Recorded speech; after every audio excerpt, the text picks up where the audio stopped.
Mga balita ngayon, medyo malaki yung damage sa Cebu tsaka ibang mga province na kadaanan ng bagyo. Buti na lang dito sa Bohol is di masyadong malakas yung bagyo dito. Talagang medyo nakaka-trauma yung nangyari dati sa Odette Short mo din mo to.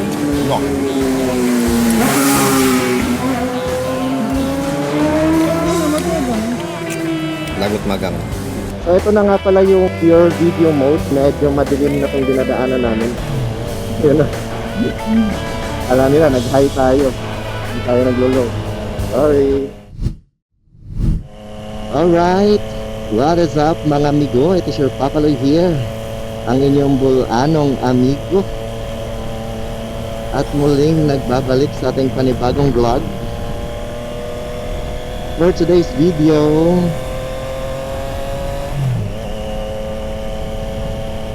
pahain lang muna kami ni Mama Gang saglit at kakatapos na ng bagyo dito sa Bohol. Try lang namin pumunta dyan sa unahan, may kainan dyan. Tapos mamayang gabi, try natin i-test yung low light nito. Punta kami ng Tubigon para mag-balot hunting. Sa mga balita ngayon, medyo malaki yung damage sa Cebu tsaka ibang mga province na kadaanan ng bagyo. Sana makabangon na sila at nang makapagsimula na ng mga hanap buhay. Pero sa ngayon, ang hirap pumangon yan kasi yung iba nabahaan, tapos yung iba naman is nawalan ng mga tahanan, kaya medyo talagang mahirap bumangon yan. Sana lakasan lang nila yung loob nila. Buti na lang dito sa Bohol is di masyadong malakas yung bagyo dito. Na-feel lang namin yung hangin at saka yung ulan, pero hindi yung talaga yung pagbugso ng bagyo. Talagang medyo nakaka-trauma yung nangyari dati sa Odette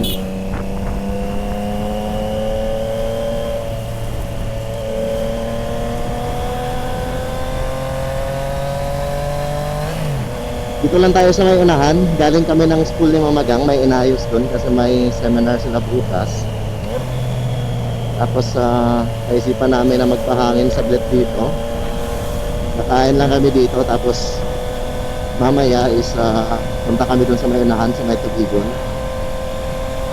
Magbabalot hunting tayo mamayang gabi para matest talaga natin yung low light quality nitong Insta360 X5. Dito na tayo, malapit na. Sana bukas, no?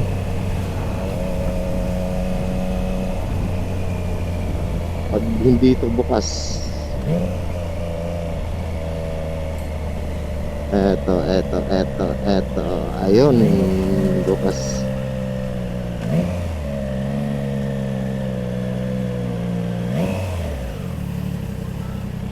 Ayun, medyo napaaga kami dito. Ito yung suki namin dito.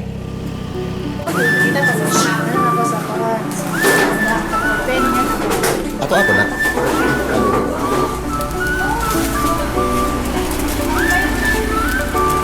Ito yung ano namin ngayon. Tapos DIY.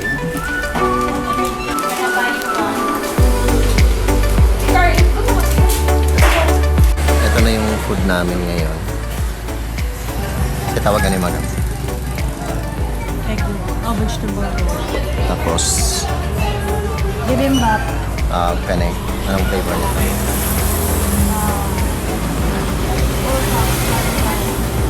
Cheese. Cheese. Massive cheese.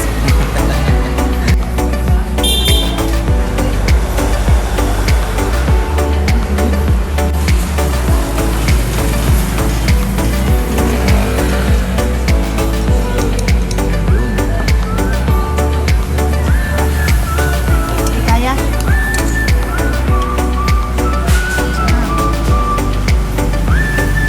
Halo na halatang gutom.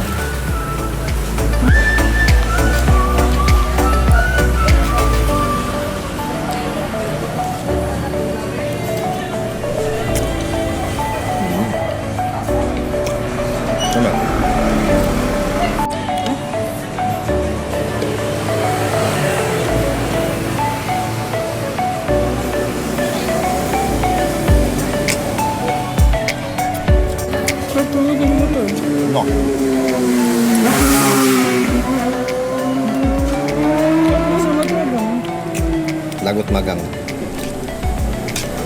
Tapos mamaya konti. Ano tayo sa unahan. Balot hunting naman. Food trip. Alright, mga amigo. We're back on the road. Parang cancel muna yung balot hunting natin mamaya. At na busog na busog. Kaya namin pumunta dun sa may coffee shop na gusto ni Mama Gam sa may Tubigon. So ito na nga pala yung pure video mode ng Insta360 X5. Medyo madilim na itong dinadaanan namin kasi konti lang yung street light. Yun lang sa gilid. Yung mga ilaw lang galing sa may mga yan, na motor. Dito natin matitest yung quality ng video nito sa night mode. Pure video yung term ng gabi na medyo ayos siya na subukan namin. Kaya gusto ko rin subukan nito ulit ngayon. At least kahit gabi meron tayong useful na video. Mare-record yung natin biyahe. Saglit lang to, malapit lang naman yung pupuntahan natin. Hindi ko na-adjust yung preload ng ng likod na suspension ito, kaya andun siya sa pinakamalambot na setting. Kaya pag dalawa yung sakay, medyo tataas ng konti yung headlight kasi mabigat na yung likod. Kaya parang hindi naman siya masyadong nakakasilaw, kaya lang parang yung gamit ko palang audio ngayon is yung may intercom lang natin.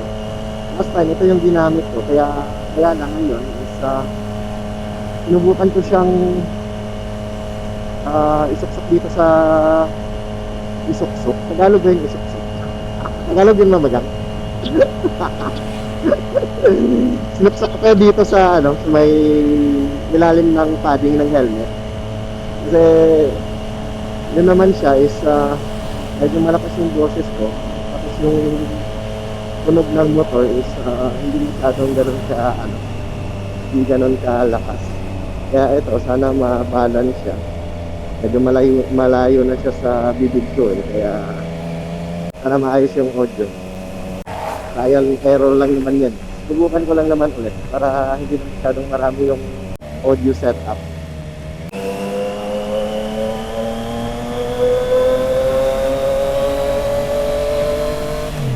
Yun na. Kala nila nag-high tayo. Hindi tayo naglo-low. Sorry.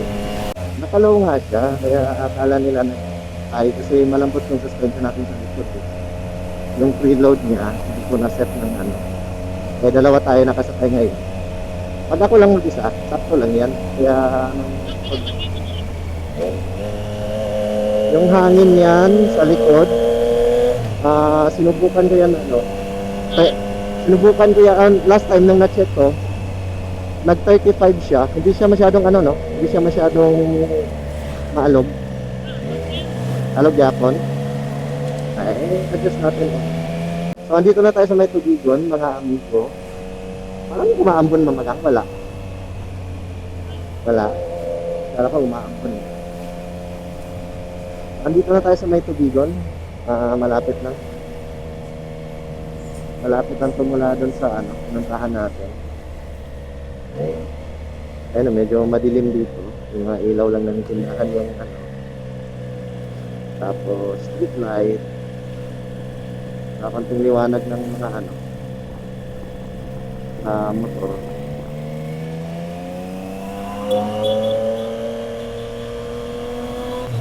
Hindi naman walang pinsala yung Bohol. Saka isa rin sa problema sana pag malaking pinsala ng Bohol o di kaya man dun sa may Leyte. Yung source ng electricity ng Bohol is galing ng Leyte, kaya nasira yung line from Leyte, kaya walang kuryente yung Bohol. O kaya pag nasira naman yung dito na linya, ganun din. Walang kuryente yung buti na lang hindi masyadong ano. Hmm. Ha? Ah. Hindi, ano.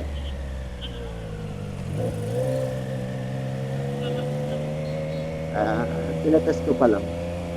Yung audio nito, ginawa kong ano eh, -6 decibels. Para hindi masyadong basag. Ano lang natin mamaya. Trial and error naman yun. Ito na yung tone proper ng ano, ng Tubigon. Katanya naman natin yung yan. Tapos, ayan, yun yung port area nila. As tayo is dito tayo sa may unahan.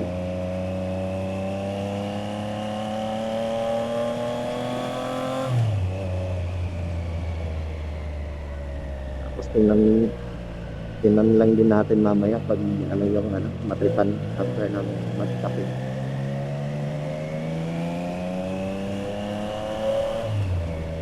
Nagkakaedad na iba na yung trip eh. Ayaw na sa mga maiingay eh. Di ba mga gusto na ng mga ganito eh. Tahimik, chill, upo-upo, bintuhan.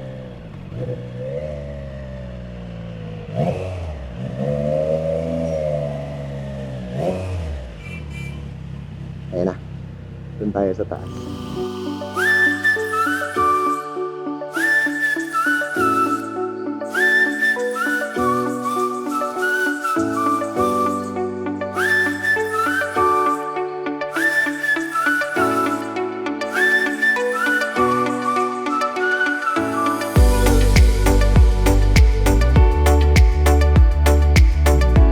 Alright mga amigo, so ayun nga, hindi na natuloy yung ating balot hunting at medyo busog na. Hindi na magkasya sa tiyan. Tapos ngayon, dumaan lang kami saglit sa may Watson, may binili. Tapos yan is pauwi na. Mamaya pag-uwi sa bahay, makikita natin yung quality ng pure video ng Insta 360 X5. So ayun mga amigo, thank you so much sa pagsama sa amin today sa ating panibagong vlog. And thank you so much sa suporta. Hindi dahil sa inyo hindi natin may pagpapatuloy yung ating vlog, yung mga content creation natin. Sana sa mga susunod na video sana mapanood nyo pa rin ako at matutunan. So ayun mga amigo, hanggang dito lang yung vlog natin at dito ko natatapusin.